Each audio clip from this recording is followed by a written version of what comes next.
Hello, this is Matt on the Moon Lambeau channel, and I've got 3 stories for you, all Ripple and XRP related, in this latest Moon Lambeau Hot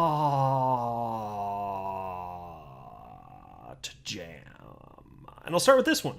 Ripple and Bittrex transfers $65.6 million, with Ripple sending most of it. And so this includes on-demand liquidity exchange partners with, of course, on-demand liquidity utilizing XRP as a bridge currency. I've also got this one titled Ripple's Chris Larsen claims Gary Gensler's SEC will focus on green crypto. I'll tell you what, there's lots of questions surrounding what's going to happen with the SEC and their general approach to crypto, and what's happening with the SEC versus Ripple case under Gary Gensler's new leadership here. To what extent are things going to change here?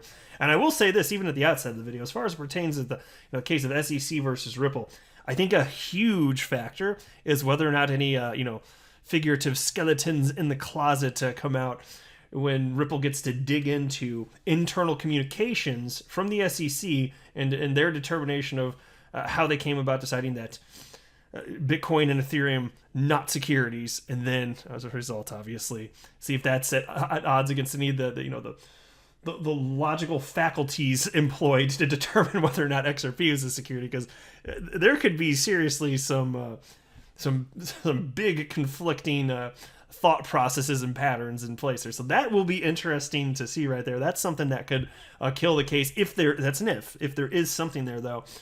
And in which case, I still don't think you're going to see a dismissal. You probably just see some sort of settlement between the two. But that's perfectly fine.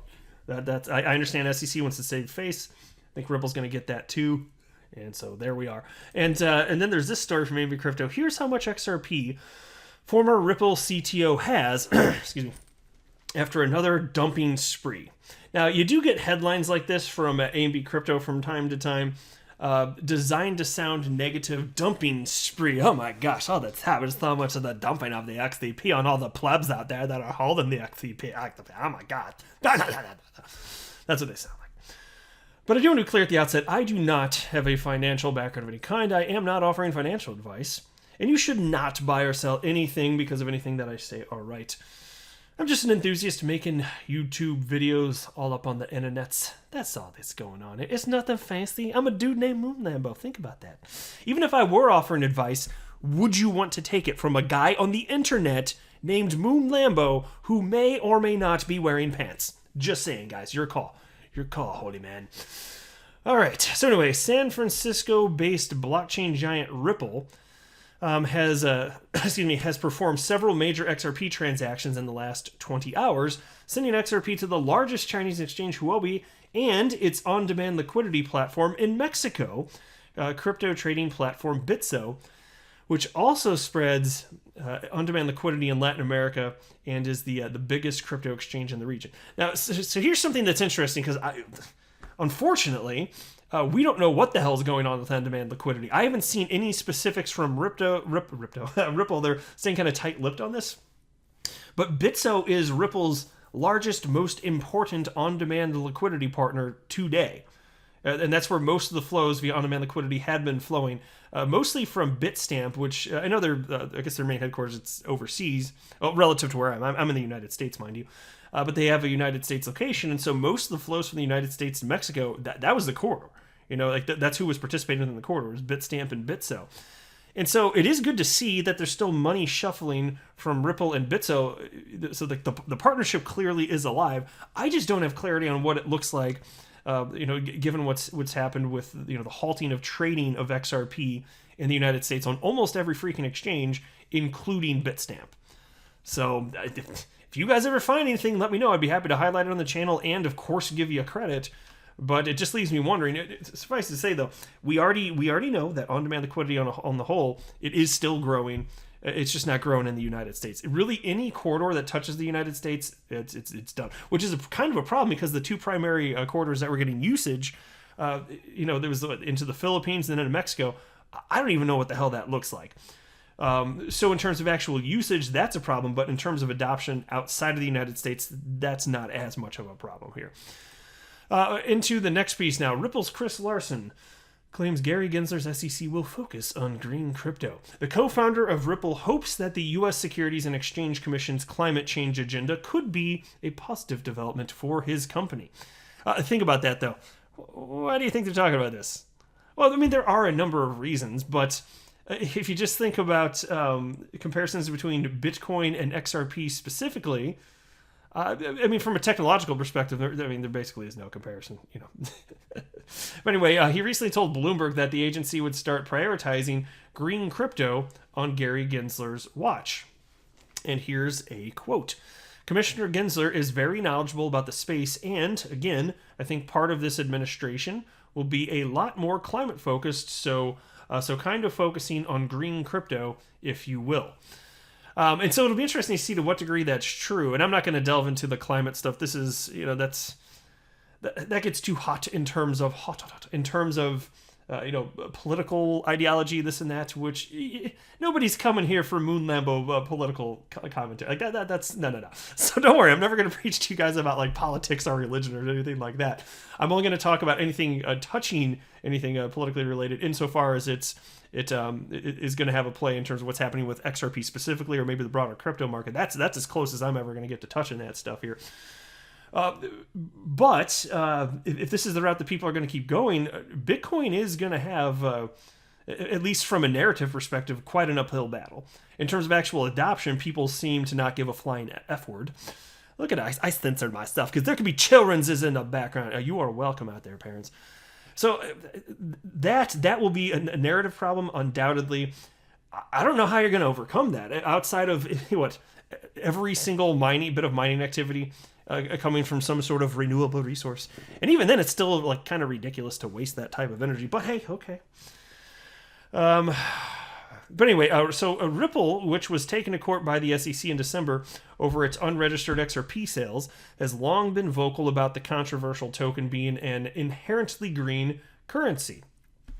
CEO Brad Garlinghouse mentioned that XRP is 100,000 times more energy efficient than Bitcoin, the largest cryptocurrency that is mined by power-hungry machines, during his CNN interview earlier this month. And here's a quote. One Bitcoin transaction is equivalent to about 75 gallons of gasoline being burned. And so at least, for, as far as where XRP is concerned, yeah, there's a lot of nonsense going on with the silliness of the SEC lawsuit, this and that. But on the bright side, at least there's no mining, and we don't have to fight. It's one less fun thing we have to fight. Like, we don't have to fight the stupid... a stupid narrative having to do with how inefficient our cryptocurrency of choice is, given that it's actually very efficient. So we don't have to worry about that. Now, how you going to act, Bitcoin? All right, into the next piece. Here's how much XRP former Ripple CTO has left after another dumping spree. There are a number of investors who happen to get into cryptocurrency at a very early time during the crypto economy's history. Jed McCaleb is incredibly wealthy thanks to his early investments into the digital asset space, specifically when he co-founded the company Ripple. The former CTO, yet again, has moved another significant amount of XRP according to data from XRP Scan. Jed received reimbursement of 9 billion XRP coins for helping to create the company and his role as the first CTO. After having seen tremendous growth at the start of the month, XRP's price saw a trend reversal, and the coin has been on a downtrend since April 18th. Now, obviously, since then, it's there's been then they cite that here. I still want to read the whole thing, but there's been renewed bullish momentum. I don't know what it is as you're listening to this, but price of XRP not looking so bad as of the time of recording here. Won't be surprised to see it in the not too distant future break up to $2 and then hit its all-time high and then enter price discovery, which is not financial advice. I could be wrong about that. I firmly suspect that's what's going to happen. I suspect's too soft. Let me be stronger. I believe it will happen, and I acknowledge I could be wrong about that. But the reason I say that, without getting too off the rails here, it's in a nutshell because the whole market moves in tandem. XRP is part of the market, and look at how high Bitcoin's gone, and I think that every large and mid-cap coin is going to pop based on previously what has happened in the crypto asset class.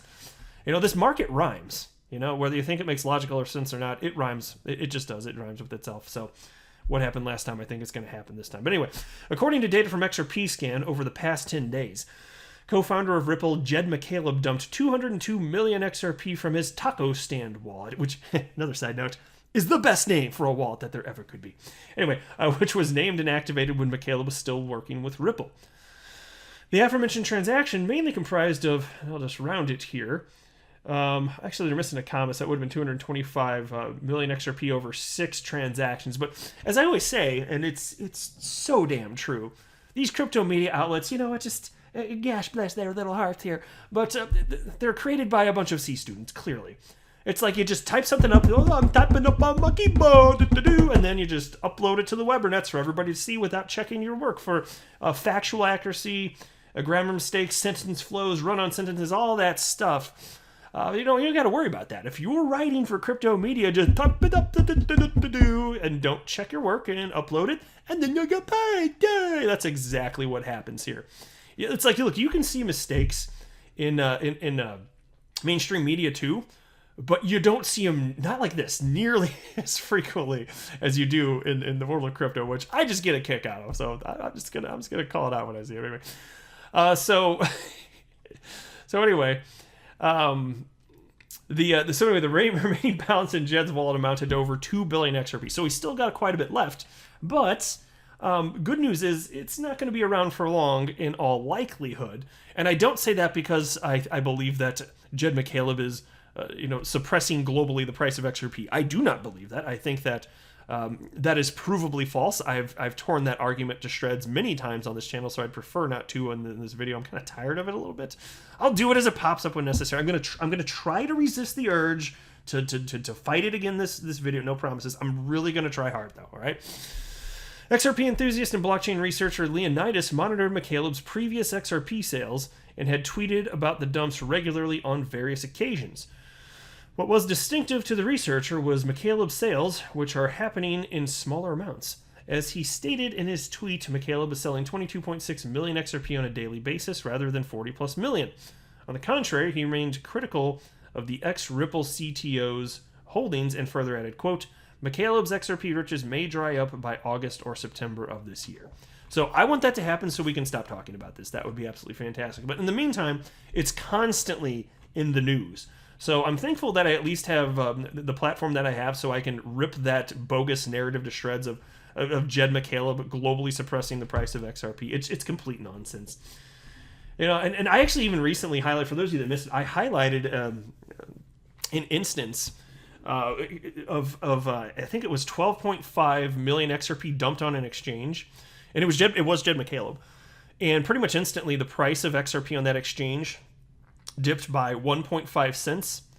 And so somebody brought this up. It's like, see, look, he is suppressing the price of XRP. But what happened? Almost immediately after that, the price on that exchange rebounded, and the rest of the exchanges on the world, they did not have a price change at all. It did not impact it. And so, because it's such a small percentage of volume, it's about 1% of volume. And so even when that happens, you're talking about a little ecosystem, because there are like 295 markets. So understand, there are different buyers and sellers on every single cryptocurrency exchange. And so if you've ever wondered why there's different prices on different, like Live CoinWatch versus CoinMarketCap, or there's different prices on various exchanges, it's because there's different participants. There are different buyers and sellers on each cryptocurrency exchange, and they're aware of what's happening on the other exchanges. And so through arbitrage, the price levels even out. But in the short term, if you have a big movement, yeah, in the short term, you can have prices move. I mean, for instance, in late 2020, when XRP ran up to almost 80 cents, on Coinbase, and this was unique to Coinbase, XRP ran up very briefly to 93 cents. Now, that was outside of what was happening throughout the rest of the globe. And so just here, with this relatively big dump, if you want to call it that, of XRP, Jed McCaleb, yeah, he sold that. But then people, so if there's a suppressed price of XRP, that's not much of a difference compared to other exchanges. But some people, if they want to engage in arbitrage activity, they'll purchase XRP at the temporarily deflated price of 1.5 cents. They'll transfer it to a different exchange where that didn't happen, and then they'll sell it for a tiny spread. That's it. And then the price is back to where it was global. Well, globally it didn't change, but it's back to where it was on the original exchange. That's what's happening. And so this whole narrative is bogus. And then on top of that, okay, I realize I'm now debunking. Damn it! You got me, A&B Crypto. You got me good. But if you look at what's happened with even recently with XRP running up to, they were at $2. You know, that happened while Jed was quote unquote suppressing the price of XRP, so it didn't matter at all. Just a bogus narrative, but I will go ahead and wrap up there. I am not a financial advisor. Do not buy or sell anything because of anything I say or write. That would be a very, very, very bad idea. Until next time, to the moon, Lambo.